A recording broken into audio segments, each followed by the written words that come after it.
चलिए धन्यवाद आपके तमाम जितने भी हमारे लोकतंत्र के चौथे स्तंभ के रूप में आप कार्य कर रहे हैं। सबसे पहले आप तमाम पत्रकार बंधुओं को मेरी ओर से जोहार, सलाम, आदाब। आज का उद्देश्य मकसद यह है, जिस तरह से विगत 2 दिन पूर्व में आपने देखा कि अखबारों के माध्यम से और होटल न्यूज़ जो भी सोशल मीडिया के माध्यम से आप लोगों ने देखा, पूरे राज्य के लोगों ने देखा कि मेरे ऊपर एक ब्लेम लगाया गया है। मेरे ऊपर एक कह सकते हैं कि फुंसी को फोड़ा बनाने का प्रयास किया गया है। मैं पूरा वारदात में चाहता हूं कि आप तमाम पत्रकार साथियों का इस्तकबाल किया मैंने। उससे पूर्व मैं चाहता हूं कि मेरे साथ जो घटना घटी है, जो वारदात मेरे साथ हुआ, जिसकी वजह से पूरे राज्य के मीडिया ने जो बातों को सामने लाया है और पूरे राज्य में उथल पुथल करने का काम किया, मैं चाहता हूं कि हकीकत से पूरे राज्यवासियों को अवगत कराऊं। असल हमारा संथाल परगना का दौरा था। मुझे प्रोटेन प्रभारी के रूप में नियुक्त किया गया था 3 जिला का, देवघर, दुमका और जामताड़ा। मैं जामताड़ा कर लिया था, दुमका दौरा में था। दुमके दौरे में मेरी तबीयत ख़राब हो गई अचानक। तबीयत ख़राब होने के बाद आप तमाम लोगों ने मेरे फेसबुक पेज पर भी देखा होगा कि मैंने खेद व्यक्त किया है कि मैं देवघर जिला का कार्यक्रम रद्द कर रहा हूं। मैंने देखा था संध्या बेला में मैंने लाइव आकर इस विषय को रखा है।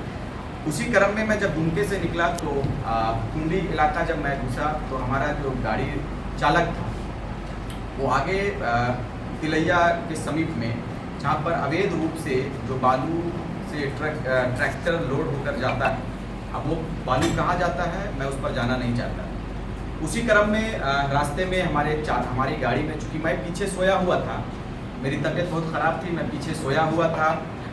उसी क्रम में पीछे से कोई ट्रैक्टर ने गाड़ी के बैकलाइट पर धक्का दिया। अब धक्का दिया या लगा, ये वहाँ का मैटर था।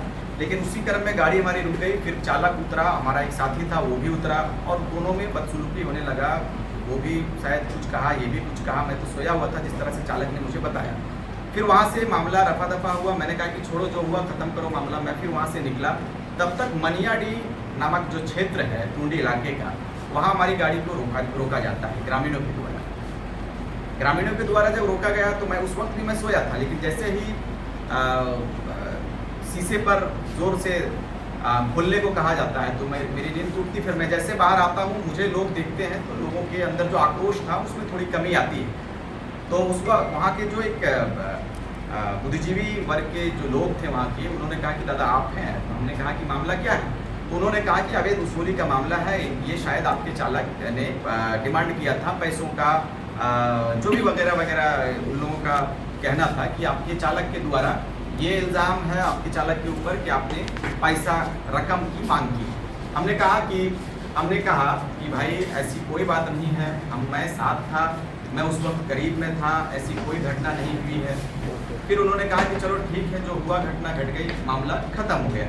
मैं जैसे ही घर की ओर आता हूँ, मैं अहले सुबह उठता हूँ तो अखबार के माध्यम से मुझे पता चलता है, मीडिया के माध्यम से मुझे सूचना मिलता है, गाँव वालों के माध्यम से मुझे सूचना मिलती है कि इस तरह का घटना आपने अंजाम दिया है।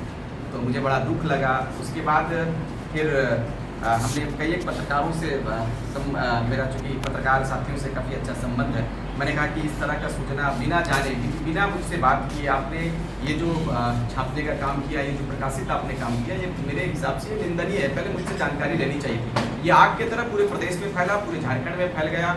मेरे पास लगातार मीडिया से फ़ोन आने लगा, रांची से फ़ोन आने लगा, तरह तरह का मीडिया सवाल करने लगा। तो मैं साफ साफ शब्दों में ये कहना चाहता हूँ, आप चूँकि लोकतंत्र के चौथे स्तंभ के रूप में कार्य कर रहे हैं, क्योंकि आप जो दिखलाते हो पूरा देश, पूरा राज्य, पूरी दुनिया उसे देखने का काम करती है। आप तमाम पत्रकार बंधुओं से इस बात को कहेंगे कि बिल्कुल मेरे ऊपर जो इल्ज़ामात लगाए जा रहे हैं, मेरे ऊपर जो आरोप लगाए जा रहे हैं, वो बिल्कुल निराधार है, उसका कोई आधार नहीं है। ना उनके पास जो जिस तरह का जो ब्लेम क्रिएट करने का काम कर रहा है। एक अल्पसंख्यक लीडर, एक अल्पसंख्यक प्रकोष्ठ से, मैं एक बिल्कुल पिछड़े तबके से आया, एक समाज से निकलकर बिल्कुल संघर्ष किया हमने पार्टी के लिए। हमने JBSS के बाद हम लोगों ने JBKSS बनाया और अब JLKM बनाया। JLKM की लोकप्रियता लगातार बढ़ रही है प्रदेश में। हम लोगों ने चुनाव भी लड़ा, चुनाव में हम लोगों ने 8 लाख मतों को एकत्रित करने में सफल रहा।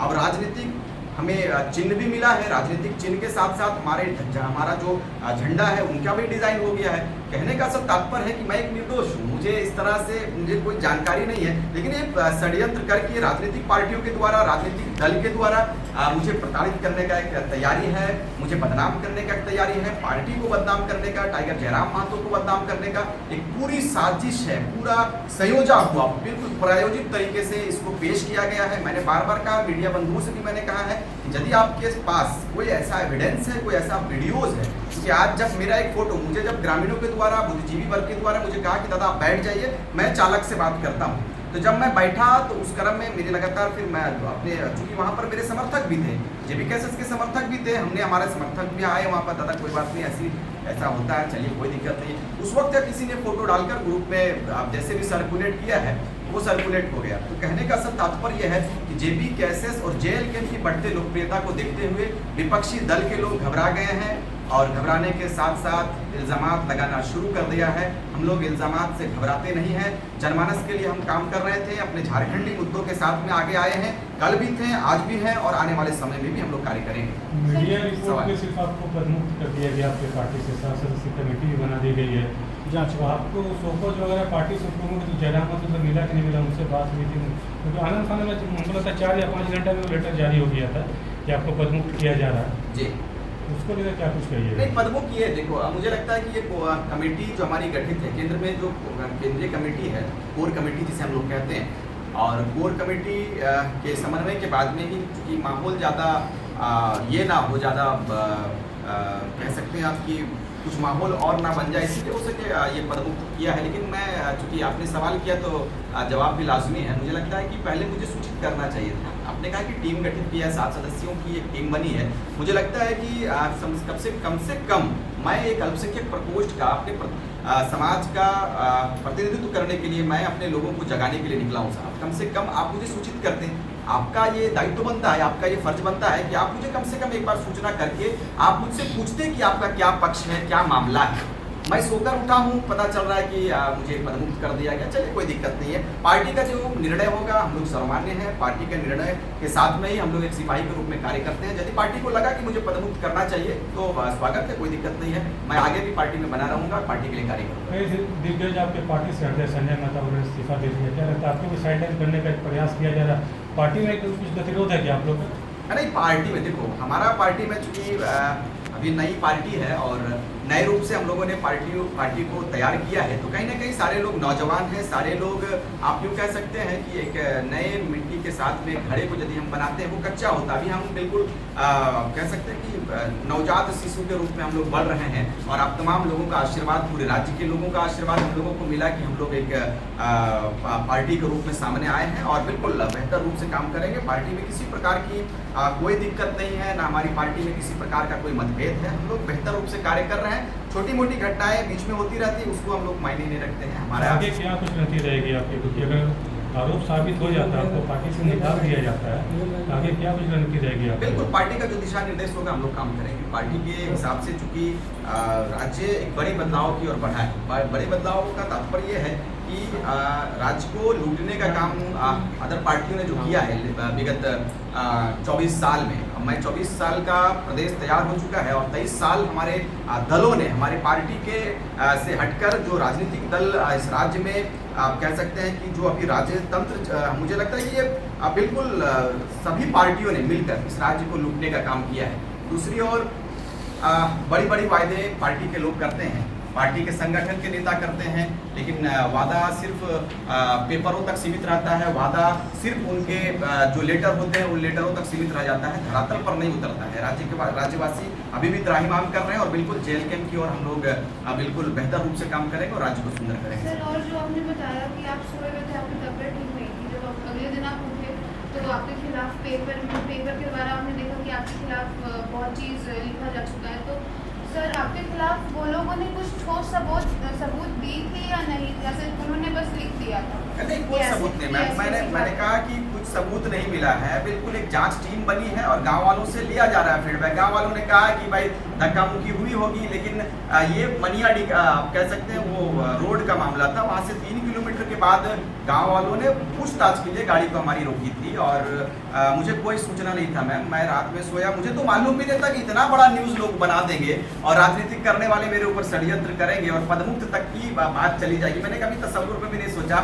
मैं सोचा कि मैं चलो गाँव वालों से भी बेहतर बात हुई थी।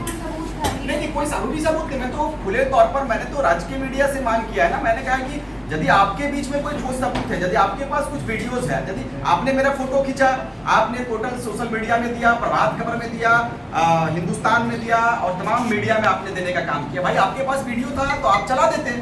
मैं यदि दोषी था तो मैं बिल्कुल स्वीकार करता हूँ कि यदि मेरी गलती होगी तो आप मुझे जो दंड देंगे, इस बार क्रांतिकारी स्वीकार करने के लिए तैयार है। ठीक।